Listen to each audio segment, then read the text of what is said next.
देश में एक बार फिर मोदी सरकार होगी। आज पीएम पद की शपथ लेंगे नरेंद्र मोदी। राष्ट्रपति भवन में शपथ ग्रहण का समारोह होगा। मोदी 3.0 के गठन की तैयारी लगभग पूरी हो चुकी है। मोदी के साथ अन्य कई नेता भी लेंगे मंत्री पद की शपथ। तो 3 तस्वीरें हम आपको दिखा रहे हैं। एक 2014 की तस्वीर जहां पहली बार नरेंद्र मोदी ने प्रधानमंत्री पद की शपथ ली थी, और दूसरी तस्वीर 2019, तीसरी 2024 जहां तीसरी बार प्रधानमंत्री देश की जनता ने उनको चुना है। तो अब तीसरी बार वो प्रधानमंत्री पद की शपथ लेंगे। तो आज पीएम पद की शपथ नरेंद्र मोदी लेंगे। राष्ट्रपति भवन में शपथ ग्रहण समारोह का कार्यक्रम होगा, और बता दें कि देश में एक बार फिर इसके साथ ही मोदी सरकार नजर आने वाली है। तो राष्ट्रपति भवन में शपथ ग्रहण समारोह होगा। मोदी 3.0 के गठन की तैयारियां लगभग पूरी हो चुकी हैं, और आज तीसरी बार पीएम पद की शपथ लेंगे नरेंद्र मोदी। तो प्रधानमंत्री नरेंद्र मोदी जो कि वाराणसी लोकसभा सीट पर तीसरी बार जीत हासिल की है। मई 2014 में पहली बार उन्होंने पीएम पद की शपथ ली थी। प्रधानमंत्री बनने से पहले गुजरात के मुख्यमंत्री थे नरेंद्र मोदी। 2014 में वाराणसी से चुनाव मैदान में उतरे। 2014-2019 में वाराणसी से बड़ी जीत दर्ज की। 22 साल की उम्र में वो आरएसएस से जुड़े। तो प्रधानमंत्री नरेंद्र मोदी की ये अहम बातें। 1978 में संघ में वडोदरा से विभाग प्रचारक बने नरेंद्र मोदी।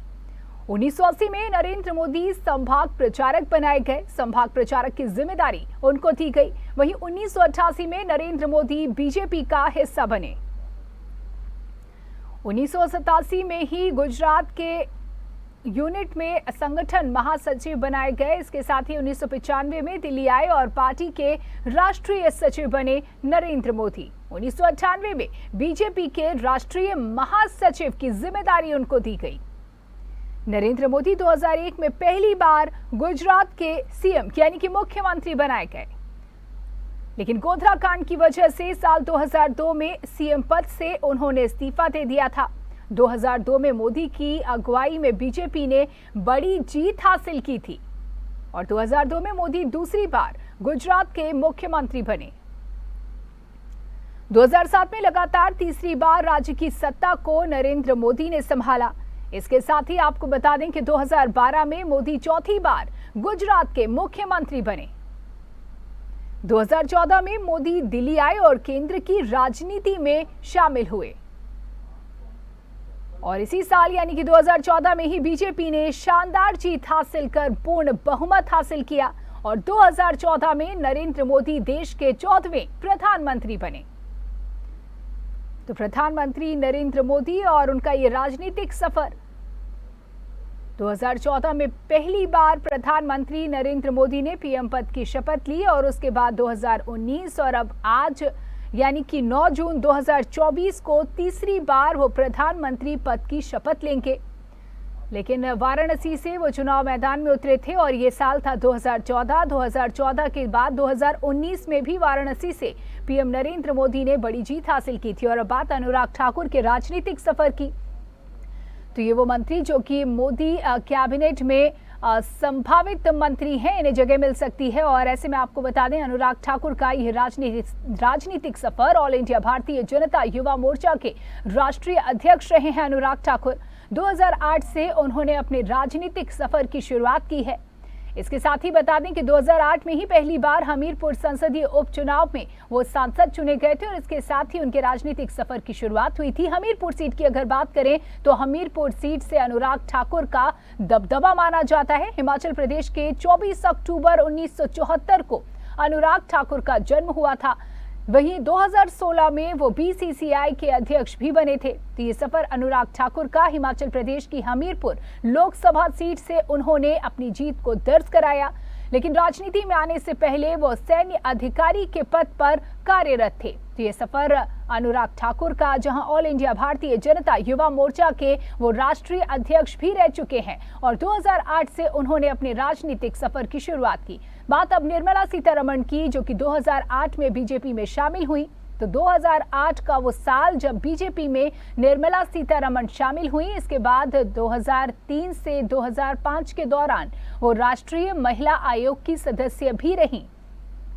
वहीं 2014 तक वो पार्टी की राष्ट्रीय प्रवक्ता यानी कि बीजेपी की राष्ट्रीय प्रवक्ता रहीं। 2014 में राज्य मंत्री के रूप में निर्मला सीतारमण मोदी कैबिनेट में शामिल हुई। 3 सितंबर को उन्होंने रक्षा मंत्री का पदभार भी संभाला। तो बतौर रक्षा मंत्री वो जिम्मेदारी दे चुकी हैं, सेवाएं दे चुकी हैं और आज देश की फाइनेंस मिनिस्टर के रूप में जानी जाती हैं निर्मला सीतारमण।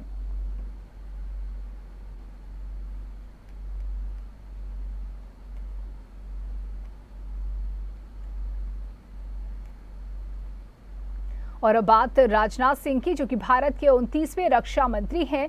1974 के दौरान उन्होंने अपने राजनीतिक सफर की शुरुआत की थी। 2024 में लखनऊ से तीसरी बार वो चुनाव जीते हैं।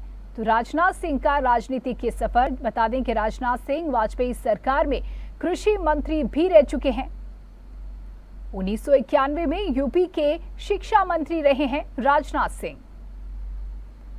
1994 में राज्यसभा गए राजनाथ सिंह। तो ये राजनीतिक सफर राजनाथ सिंह का। 1997 में वो यूपी बीजेपी के अध्यक्ष बनाए गए थे और 2000 में उत्तर प्रदेश के मुख्यमंत्री बने।